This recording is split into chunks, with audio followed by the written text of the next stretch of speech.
नूर al-Din जंगी का सफर एक तवील और मुफस्सल कहानी है जो न सिर्फ उनकी फौजी कामयाबियों बल्कि उनकी हिकमत अमली, क़ियादत की सलाहियतों और अवाम की भलाई के लिए किए गए इक़दामात को भी उजागर करती है। ये कहानी उनके हलब से दमिश्क तक के सफर, वहाँ की फतह और बाद के वाक़यात पर मुश्तमिल है। पस मंज़र: नूर अल-दीन जंगी इमाद अल-दीन जंगी के बेटे थे जिन्होंने जंगी सल्तनत की बुनियाद रखी थी। इमाद अल-दीन जंगी के इंतकाल के बाद नूर अल-दीन जंगी ने 1406 में हलब की हुकूमत संभाली और जल्द ही अपनी बहादुरी, हिकमत अमली और इंसाफ पसंदी की बना पर मुसलमानों के दिलों में जगह बना ली। रवानगी की तैयारियां 1163 में जब दमिश्क सलीबी हमलों की जद में था, नूर अल-दीन जंगी ने फैसला किया कि वो दमिश्क की हिफाजत के लिए खुद वहां जाएंगे। उन्होंने हलब में अपने दरबार को इकट्ठा किया और अपने मुशीरों से मशवरा किया। इसके बाद उन्होंने एक बड़ा लश्कर तैयार किया जिसमें न सिर्फ बेहतरीन सिपाही शामिल थे बल्कि हथियारों और खुराक का भी वाफिर इंतजाम था। उनकी तैयारियों का मकसद एक मजबूत और तवील मुद्दती जंग के लिए तैयार रहना था। सफर का आगाज: नूर अल-दीन जंगी ने हलब से दमिश्क की जानिब सफर का आगाज किया। ये सफर बहुत मुश्किल था क्योंकि रास्ते में कई रुकावटें थीं। सलीबी फौजों के हमले का खतरा हर वक्त मौजूद था और रास्ता भी दुश्वार गुजार पहाड़ी इलाकों से गुजरता था। इसके बावजूद नूर अल-दीन जंगी ने हिम्मत नहीं हारी और अपने लश्कर की हौसला अफजाई करते रहे।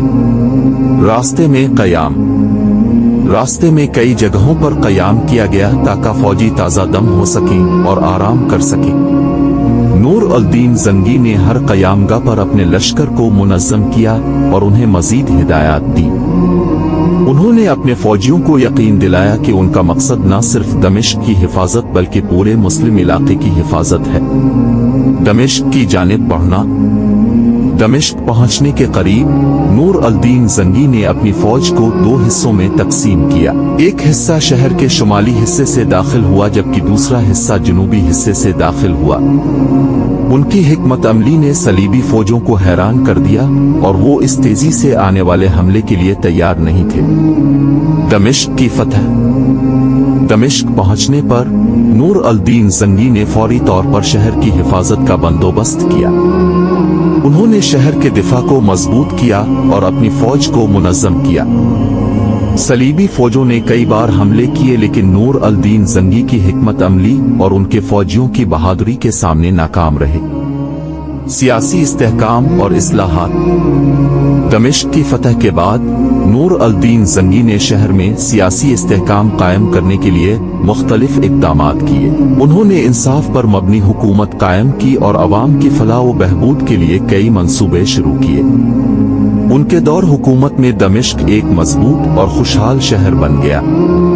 उन्होंने नए कवानीन नाफिज किए जो अदलो इंसाफ पर मबनी थे और अवाम को उनके हुकूक फराहम किए।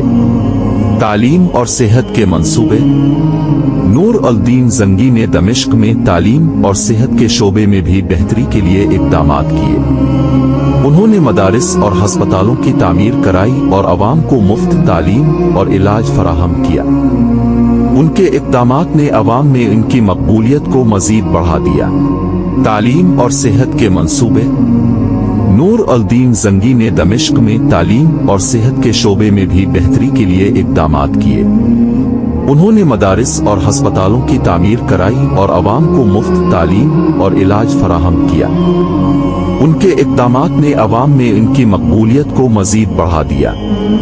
वापसी: दमिश्क में अपनी कामयाबियों के बाद नूर अल-दीन जंगी ने वापस हलब आने का फैसला किया।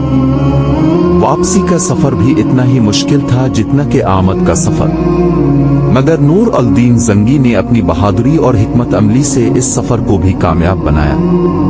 हलब पहुंचने पर अवाम ने उनका शानदार इस्तकबाल किया। आखिरी दिन: वापसी के बाद नूर अल-दीन जंगी ने अपनी बाकी जिंदगी इस्लामी रियासतों के दिफा और इस्तेहकाम के लिए वक्फ कर दी। उन्होंने मजीद कई मुहिम्मात चलाएं और हर बार कामयाब रहे। उनकी मौत 1174 में हुई और उन्हें हलब में दफन किया गया। नतीजा सालतुन नूर अल दीन जंगी का ये सफर तारीख में एक अहम मोड़ साबित हुआ। उन्होंने न सिर्फ दमिश्क को सलीबियों से महफूज किया बल्कि मुसलमानों के इत्तेहाद को भी मजबूत किया। उनकी हिकमत अमली, बहादुरी और इंसाफ पसंदी आज भी मुसलमानों के लिए मशल्ला है। उनका ये सफर एक मिसाल है कि किस तरह एक मजबूत लीडर और मुनज़्ज़म फौज किसी भी मुश्किल हालात का सामना कर सकती है और कामयाब हो सकती है। नूर अल दीन जंगी की कहानी हमें ये सिखाती है कि अज़्म, हौसला और इंसाफ के साथ किसी भी मुश्किल का सामना किया जा सकता है और कामयाबी हासिल की जा सकती है। उनकी जिंदगी और कारनामे आज भी लोगों के दिलों में जिंदा हैं और तारीख में हमेशा याद रखे जाएंगे।